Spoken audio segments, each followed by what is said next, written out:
Hello friends, welcome to our channel homemade recipes. तुम्हा सर्वांना homemade recipe चॅनलतर्फे स्वातंत्र्य दिनाच्या हार्दिक शुभेच्छा. आज आपण स्वातंत्र्य दिन विशेष गोड रेसिपी बनवणार आहोत, ती म्हणजे ट्राय कलर मलाई सँडविच.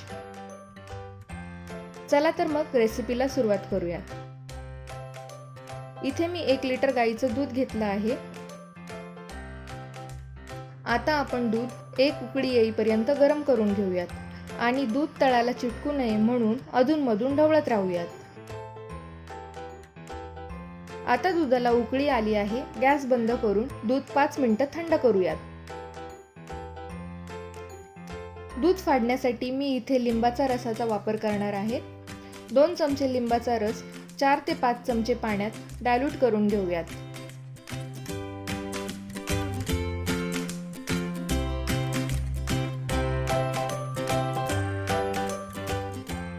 दूध 5 मिनिटं थंड करून झाल्यावर त्यामध्ये 2-2 चमचे लिंबाचा रस घालून दूध फाटेपर्यंत ढवळत राहूयात.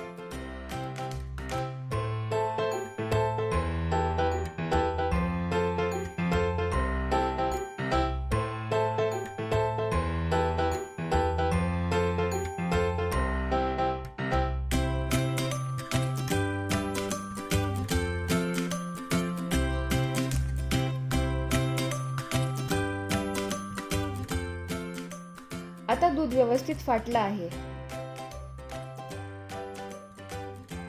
एका चाळणीत सुती कापड टाकून हे फाटलेलं दूध गाळून घेऊयात आणि लिंबाचा आंबटपणा जाण्याकरता 1 ग्लास पाण्याने धुवून घेऊयात.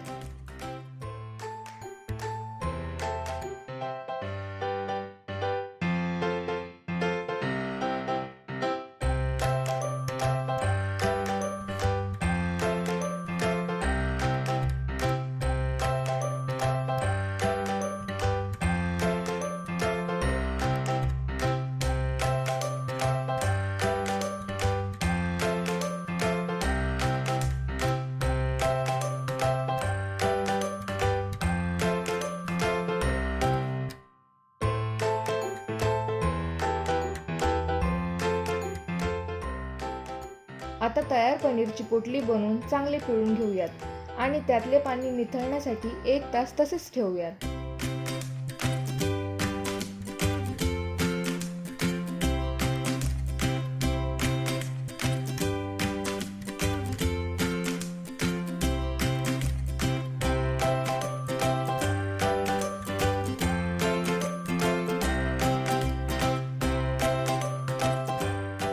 एक तासानंतर तयार पनीर नीट मळून घेऊयात आणि बाइंडिंगसाठी त्यात 2 चमचे कॉर्नफ्लॉवर घालूयात. तुम्ही इथे कॉर्नफ्लॉवर ऐवजी मैदा किंवा रवाही वापरू शकता.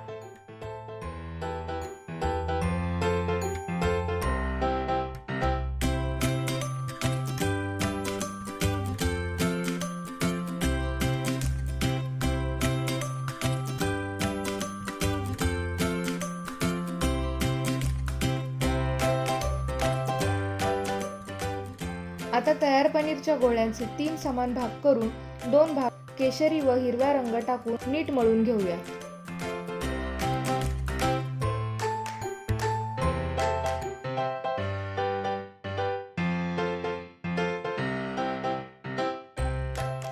आता तयार पनीर गोळ्यातून आयताकार आकारात रसगुल्ले बनवून घेऊयात.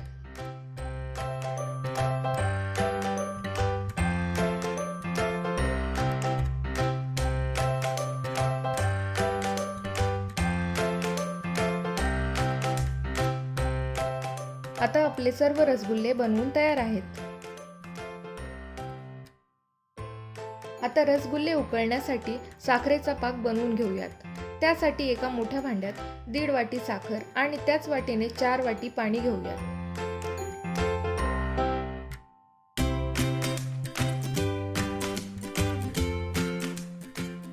साखरेचा पाक हलकासा चिकट होईपर्यंत उकळून घेऊयात. आता पाकाला चांगली उकळी आली आहे. आता एक एक करून सगळे रसगुल्ले त्यामध्ये सोडूयात आणि 5 मिनिटांसाठी झाकून ठेवूयात.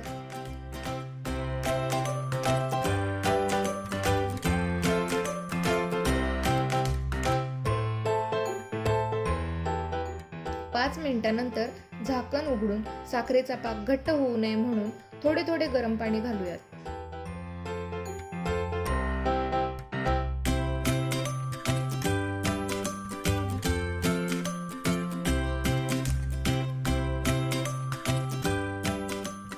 ही प्रोसेस अजून एकदा करूयात आणि 15 मिनिटं असेच रसगुल्ले शिजवून घेऊयात.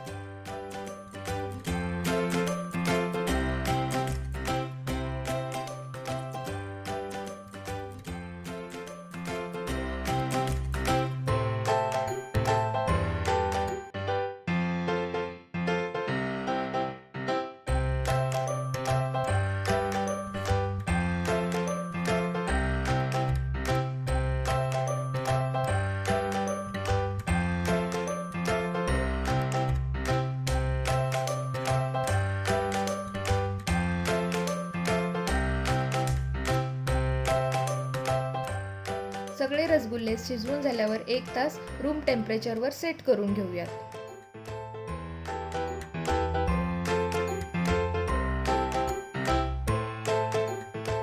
आता मलाई सँडविच बनवण्यासाठी लागणारं स्टफिंग बनवून घेऊयात. त्यासाठी पाव कप दुधात 1 चमचा साखर व 20 ते 25 केसरचे धागे 15 ते 20 मिनिटं मुरवून घेऊयात.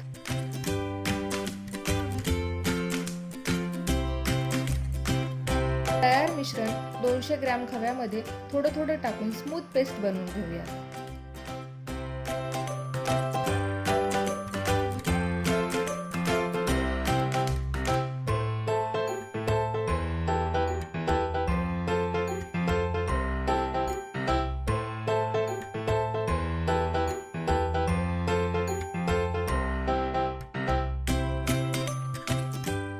एक तासानंतर आपले रसगुल्ले सेट झाले आहेत. आता आपले रसगुल्ले हलक्या हाताने मधून कट करून घेऊयात.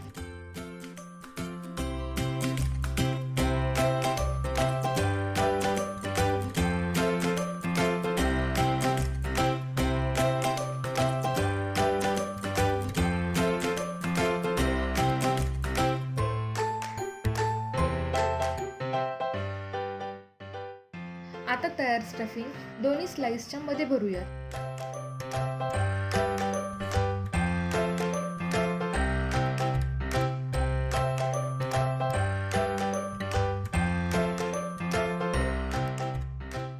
अशा प्रकारे सर्व मलाई सँडविच तयार करून घेऊयात.